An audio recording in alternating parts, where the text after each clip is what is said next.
All right, we're live.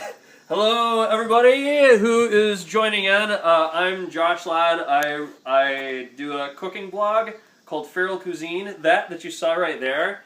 This is my new banner that I don't have money, so I paid food to get a guy to design it for me, and I think it's looking pretty righteous. I like it. My lovely wife, Juliana. I see her right now. Hi, everybody! What I'm gonna do here in just a minute is I'm gonna just run into the kitchen. I don't know what's in there. I don't know what You know a little bit what's in there. Well, but... I know a little bit of what's in there, but I don't know what I'm gonna make for supper. And this is just supposed to be a thing to show, like, whenever you get home from work, you're really hungry, you don't know what you're gonna make, you're just, like, ravenous and you don't want to spend a lot of time cooking. This is, like, to show you the kind of stuff you can do, and I might fail. It might be horrible. I might not make anything edible, and then we'll just have wine for supper, or probably more than wine, but we have wine there in case of failure. It's going to be probably great. in case of not failure, too. We're probably going to be drinking wine tonight. And thanks to our current people tuning in. I know we have Irene Ladd, and we have Megan. WTF is Megan eating? And thanks, Hannah Megan. Dowell. Hannah? And that's all I see right now. It says we have 4 live viewers, so okay. thanks to everybody That's good enough. Hey, all y'all. who's tuning in. We're still figuring this out. We're all good. Really quick before we begin, just in case anybody hasn't met the family, y'all met Juliana. This is Dinosaur, along with Cushion. Yeah, this is Dinosaur. She loves to have her belly rubbed and to be held like that. She just loves it. She's having a great time right now. She's not about to bite me at all. And then we have Minovia, the golden retriever, who is back here. Minovia, come here. Come here. There you go. Look at you. Yeah, say hello to all the nice people. Minovia. Hi. Minovia, say hello. Hello, everybody. And then Licorice, the one-eyed poodle, is way off over there in the dark. You can't really see him. And Mom is around here too. Mom, thanks for tuning in, by the way. And are y'all ready to cook something? We're ready! Yeah! Okay, I need a countdown. Give me like 5. 4, 3, 2, Yeah! What do we got in here? Okay, we got beer. That's always nice, but we have sour cream. We have salsa. We have some desserty stuff. Let's see. Ooh.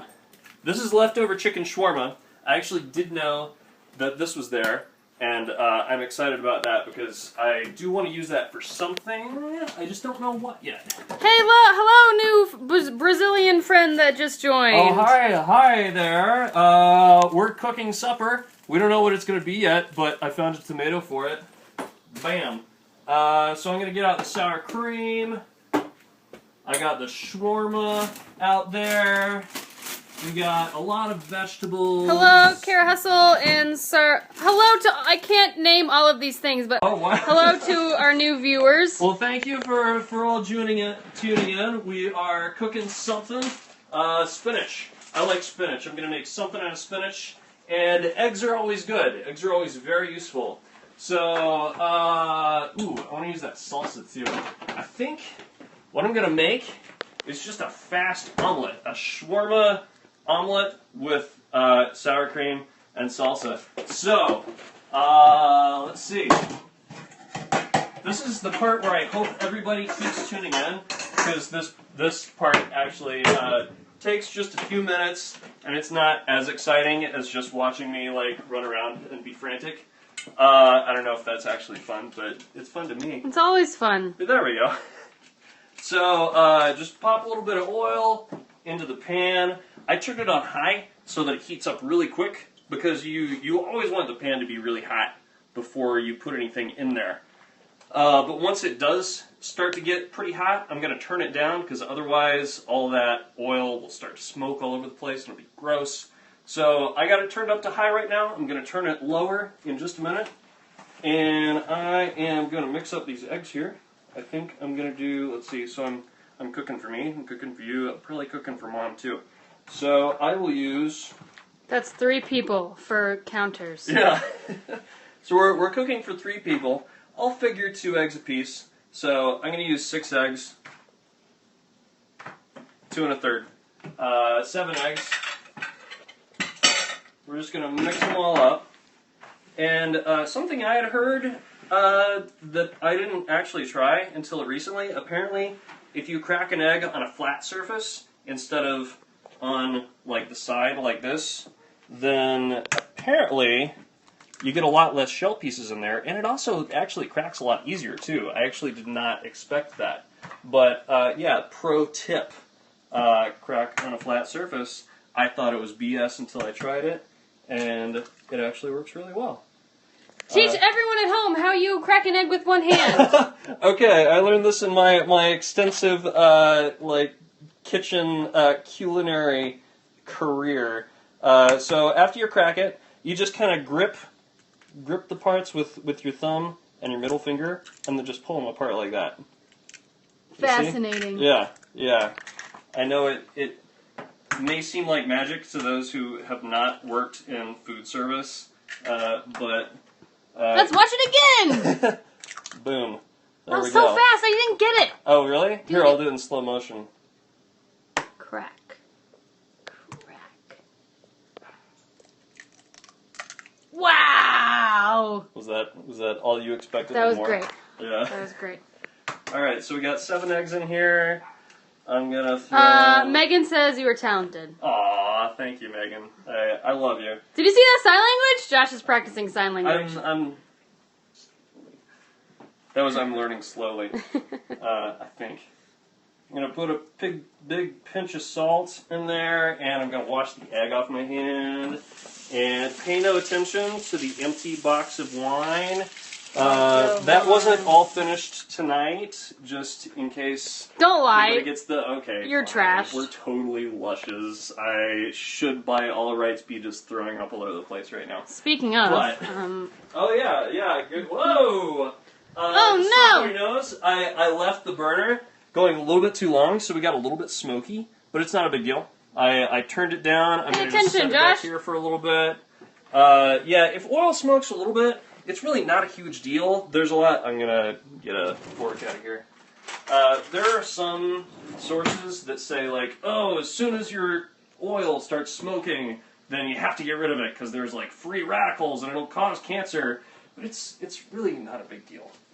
Like, a lot of the time you want it to smoke just slightly to know that it's hot enough. You just don't want it, like, pouring smoke all over the place.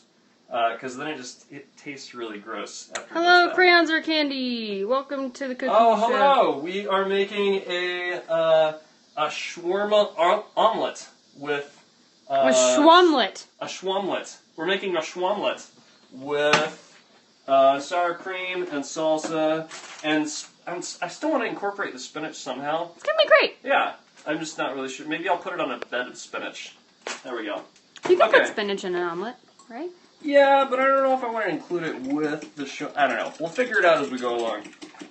So I'm just going to whip up my eggs. Whip it real good. Whip it. And I'm not going to bother with putting any milk or anything in there just because I really don't think it's necessary. But if you want to, you can. That's totally fine. So my skillet is very hot. I've had it going for a little bit here on high, and then I turned it down to a little under medium. You just pour all that on there. Eggs are going to cook really, really fast. And then, I think I want to put some kind of cheese in there, too. I think I saw feta in here, so I think that would be just delicious with a little bit of feta cheese. We also have goat cheese. Right? Dude, I don't know. Feta or goat cheese? What do you think, audience? Yeah, we're taking a poll. Feta or goat cheese for the Shawamelette? What are people saying? Nothing yet. Nothing? Come on, people, you've got to have an opinion. This is an important feta life or decision goat cheese. Get. we're talking about. Do we want feta? We have. I think we have one. Someone. Feta. That's a feta. Okay, that's we got a autocorrect. So that's what we're gonna use. Oh, we have a goat cheese. Oh no, we have a feta and a goat cheese. Feta was first. So who voted for the Your goat mom. cheese? Oh, sorry, Mom. It's No, too I'm late. sorry. Hannah voted for goat cheese. Oh. Your mom voted for Oh, okay. feta. She probably wanted to get the feta used up. Sorry, Hannah. Goat cheese will take too long, says your mom. Hannah says all the cheese. Every cheese. But we've got to have some cheese for tomorrow. We've got to have future cheese. So I'm looking for an implement to turn this. I think this spatula will work fine. And I love fresh ground pepper, so I'm just going to pop a little bit of that on there. If you are buying pre-ground pepper, then you're wasting your life, essentially. That's a little harsh, but really, fresh ground pepper tastes a hell of a lot better, and it's really cheap. You can, like, I bought this at Aldi. It was like $1 or something, and it came in the grinder, so it's very convenient. Hannah has also commented saying, always treat cheese like there's no tomorrow.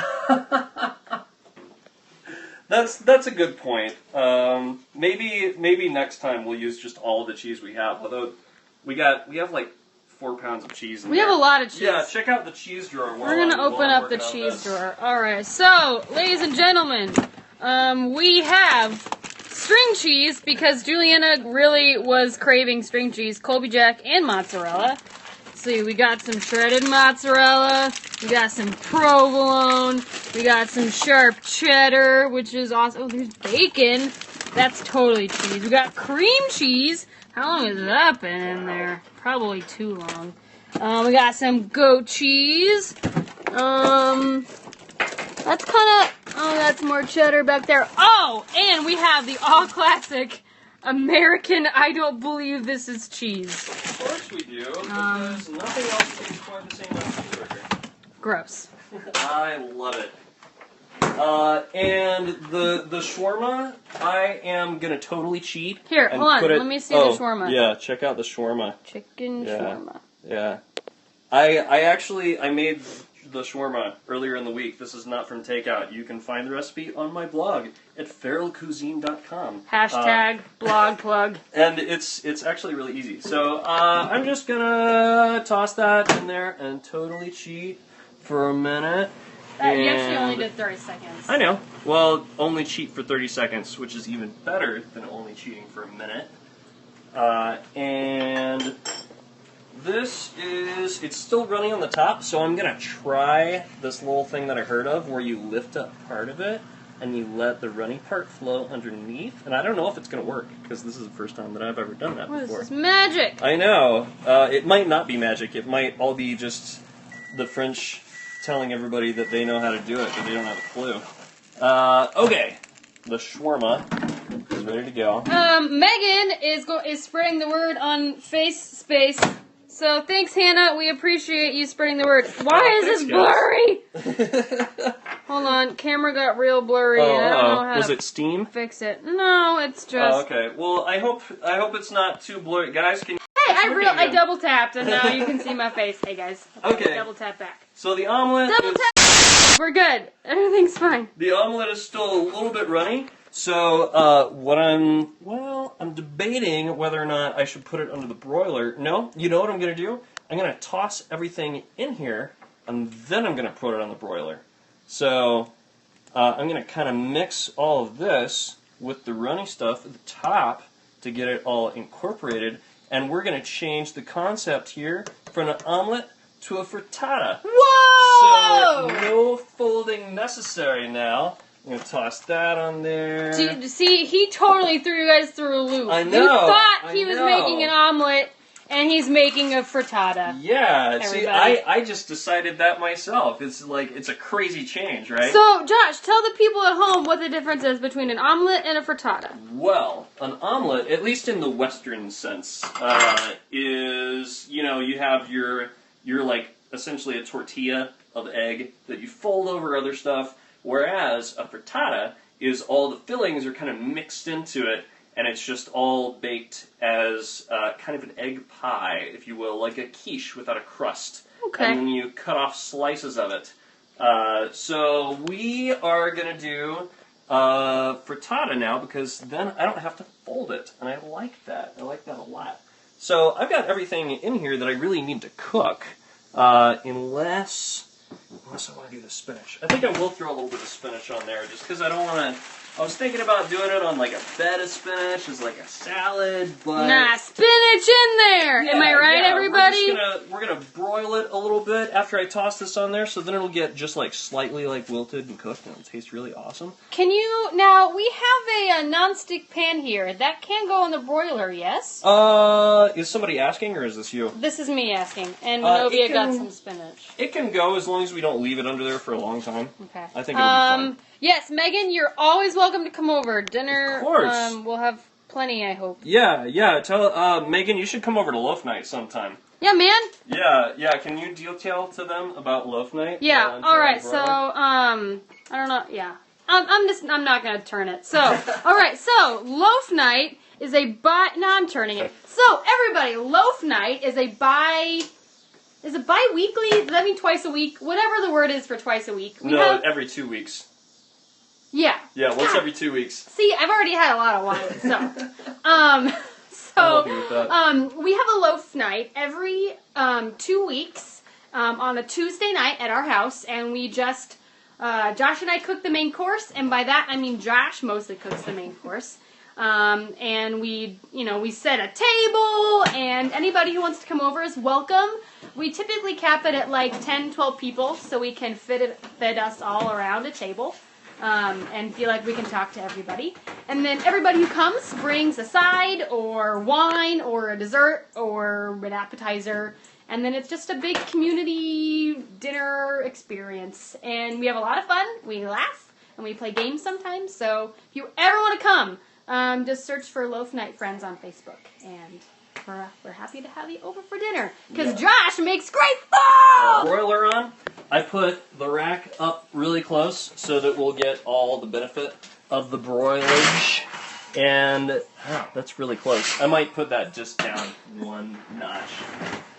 I got Novia, are you so excited about this dinner that you're going to not eat any of? She's just going crazy. Alright, and I'm going to put that under there. I'm going to just leave that for just a minute. It'll probably be done in like less than a minute. But while that's going... Hold on a second. What's up? Megan makes a killer caravan smoked tea soaked TVP loaf. Megan, will you elaborate? I'm not quite sure what you mean. What is this? Your mom said cheese? Does cheese go on now? No. I'm going to put the cheese on at the very end. Just as almost like a garnish. Uh-huh. Yeah. So that's the plan for the feta. Perfect. Yeah. So, what does Megan ask? I don't know. She hasn't put anything up yet. But well, while she's thinking about it, for anybody that has tuned in not at the beginning, Caravan smoked tea is a black tea that smoked. I think you can only say short things. You can't say a lot. That's all right. Twitter. Yeah. That's all right. But everybody, check out the new logo for my website that I paid a graphic texture designer. veggie protein. Megan's drunk, says Hannah. That's okay. Whatever it is, Megan, I bet it's great. So it tastes like meat. Oh, I see. That Oh no, sounds it went fun. away. Well, Okay. Megan, you should bring it over sometime for Loaf Night. That'd be great. Yeah. So we have, I don't know if you guys can tell, but it looks like barbecue sauce is smeared, but there's like a tiger in it. So that's really rad. And it says cheap, fast, easy cooking for dudes. So yeah, that happened. Great. Okay. And this is done enough for government work. So I am going to slice this up real quick. Megan's a dude. We're all dudes, hey. Most of the people tuning in are probably dudes. I'm a in dude. some sense or another. He's a dude. She's a dude. Everybody's We're all a dudes. dude. Hey, wow, that should be your theme song. That's a great idea. Yeah, I think next time for the beginning, I wanted to have a theme song that I could play on the piano. Do we have votes for the I'm the Dude song from Good Burger? Anybody? Respond with a thumbs up emoji if you're into that. Otherwise, other suggestions are welcome for opening theme songs. We would love suggestions for a theme song. Alright, I've almost got a wedge of this out. It's not super pretty, but I mean, it took like 10. I don't know. How far are we into this? Like 10 minutes? I don't know. How do you tell time? I don't know. That's a really good question. This is like the second time we've ever used this. It's 7:19. We started at like 7:05-ish. Okay. So yeah, this took like 15 minutes, which for supper is... And that's 15 minutes of figuring out, pulling stuff out, throwing things in, and being done. Yeah, so this is just to illustrate Don't forget everybody cheese. out there... Oh, I'm not going to forget the cheese. Oh, okay. That cooking for yourself, like cooking regularly, it's really not hard. Like, you can do it every night and save a lot of money and eat really, really tasty stuff and save your body, because most of the food, whenever you eat out, you're not going to be eating stuff that's very good for you. Whereas this, even though it looks, I mean, I think pretty tasty, it's healthy. There's nothing in there that's bad, as far as I understand. So there is our, let me put a little bit more cheese on it, just for the... Yum. Bam. Ooh, I got a Hannah great says, idea. it looks awesome, Josh. Aw, thanks, Hannah. I got a great idea just for funsies. This is smoked paprika. I'm just gonna do a little, just for beauty. There we go. Well, is it here? Let's get in some better light. It's ready to eat. So do you wanna take a bite of it? The final product is beautiful. That's it. 15 minutes right there, folks. So that's how. Do you want to take a final bite? I would love to take a final bite. All right. Juliana is trying it, and if she spits it out in disgust, then you'll know that I've been lying to you. Right now. What does she think? Oh my god, yeah. No, the shawarma is a great addition because it already had a bunch of spices in it. Yeah. So we didn't really need to add much, and the smoked paprika was a great touch. Nice. It's delicious. It's good. A little spicy. Yeah. Yeah, it's got a lot of really great flavors. Awesome. Good work, Josh. Aw, thank you. Well, this is the end of the first episode of the Feral Cuisine Cooking Show. I don't know, what are we calling it? If you guys have ideas of titles, let us know. We'd love to hear some ideas. We thought about hashtag Feral Sunday. Yeah, maybe. Or The Hunger. That was another one. So, yeah, if you have any ideas, like, throw them out or tweet me an idea. And, yeah, this is Josh Ladd from Feral Cuisine. Megan wants to guest star. Oh, of course. I'm gonna have lots of guest stars. Yeah, come on over. Hannah wants to guest star too. Of course, we can all guest star. That'd be great. Yeah. Well, you'll have to make dinner for more people, which is an added challenge. Always, more challenges are always good. So, thank you everybody, all my friends, for tuning in. Hannah and Megan and who else is out there? I think your mom. Oh, hi mom. And one more viewer on the web. Oh, there we go. Maybe? I don't know. I can't quite tell. I loved spending this time with all of you. Thank you for coming. And this is Josh Ladd and Manovia signing off. Bye, everybody. Bye.